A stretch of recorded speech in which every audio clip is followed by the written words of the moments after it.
మరణం ఇంత గొప్పదా? మృత్యువుకు ప్రతి ఒక్కరూ భయపడతారు. కానీ జనన మరణాలు సృష్టి నియమాలు, విశ్వం యొక్క సమతుల్యతకు ఇది చాలా అవసరం. మరణమే లేకుంటే ఎన్నెన్ని అనర్థాలో అదేంటో తెలుసుకోవాలని ఉందా? అయితే ఈ కథ చదవండి.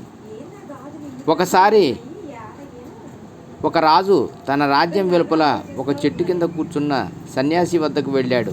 అతనిని కలిసి, ఓ స్వామి, నేను అమరత్వం పొందగలిగే మూలికా ఔషధం ఏదైనా ఉంటే దయచేసి నాకు తెలియజేయండి అని అడిగాడు. అప్పుడు ఆ సన్యాసి, ఓ రాజా, దయచేసి మీరు ఎదురుగా ఉన్న 2 పర్వతాలను దాటండి. అక్కడ మీకు ఒక సరస్సు కనిపిస్తుంది. దాని నీరు త్రాగండి, మీరు అమరత్వం పొందుతారు అని చెప్పాడు. 2 పర్వతాలు దాటిన తర్వాత రాజుకు ఒక సరస్సు కనిపించింది. అతను నీరు త్రాగటానికి వెళ్ళబోతున్నప్పుడు అతనికి బాధాకరమైన మూలుగులు వినిపించాయి. అతను నీరు త్రాగకుండా ఆ గొంతును అనుసరించాడు. చాలా బలహీనమైన వ్యక్తి ఒకడు పడుకొని నొప్పితో బాధపడుతున్నాడు. రాజు కారణం అడగగా, నేను సరస్సులోని నీటిని తాగి అమరుడనయ్యాను. నాకు 100 ఏళ్ళు నిండిన తర్వాత నా కొడుకు నన్ను ఇంటి నుంచి గెంటివేశాడు.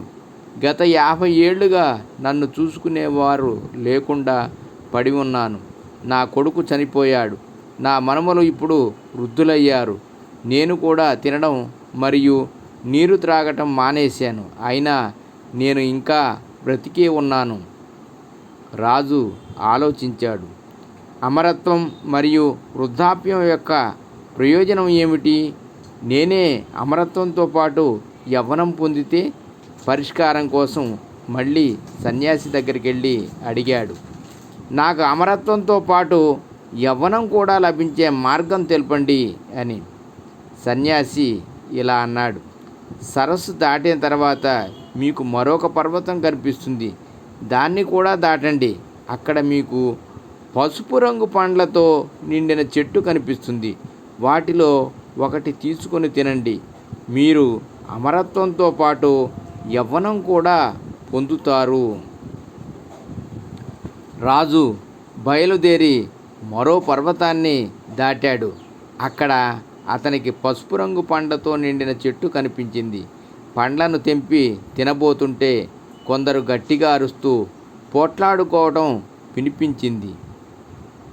ఇంత మారుమూల ప్రదేశంలో ఎవరు పోట్లాడుకుంటారని ఆలోచించాడు. 4 యువకులు గొంతెత్తి వాదించుకోవటం చూశాడు. అలా వాదించుకుంటూ ఈ మారుమూలలో పోట్లాడుకోవటానికి కారణం ఏమిటని రాజు వాళ్ళని అడిగాడు. వారిలో ఒకరు, నాకు 250 ఏళ్ళు, నా కుడివైపున ఉన్న వ్యక్తికి 300 సంవత్సరాలు, అతను నాకు ఆస్తి ఇవ్వడం లేదు. రాజు సమాధానం కోసం అవతలి వ్యక్తి వైపు చూసినప్పుడు అతను చెప్పాడు, నా కుడివైపున మా నాన్న ఉన్నాడు. అతనికి 350 సంవత్సరాల వయస్సు.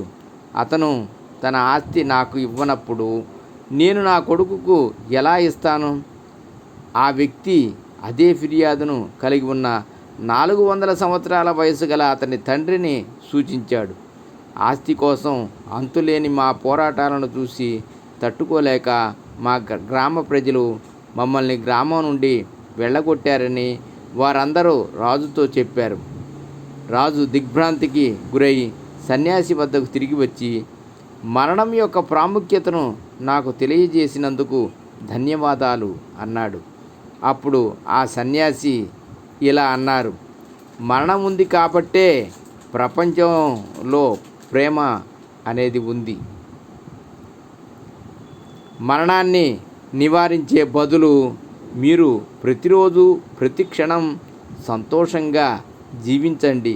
మిమ్మల్ని మీరు మార్చుకోండి. అప్పుడు ప్రపంచం మారుతుంది. 1. మీరు స్నానం చేసేటప్పుడు భగవంతుని నామాన్ని జపిస్తే అది తీర్థ స్నానం అంటే పవిత్ర స్నానం లాగా ఉంటుంది. 2. ఆహారం తినేటప్పుడు జపం చేస్తే ప్రసాదం అవుతుంది. 3. నడిచేటప్పుడు జపిస్తే అది తీర్థయాత్రలాగా ఉంటుంది. 4. ఆహారం వండేటప్పుడు జపం చేస్తే మహాప్రసాదం అవుతుంది. 5. నిద్రించే ముందు జపం చేస్తే ధ్యాన నిద్రలాగా ఉంటుంది. 6. పని చేసేటప్పుడు జపిస్తే అది భక్తి అవుతుంది. 7. ఇంట్లో జపిస్తే ఇల్లు దేవాలయం అవుతుంది. సర్వం శ్రీకృష్ణార్పణమస్తు. లోకా సమస్త సుఖినో భవంతు. రేపటి తరానికి బతుకు భద్రతలతో పాటు భారతీయత కూడా నేర్పండి. ఓం నమః శివాయ.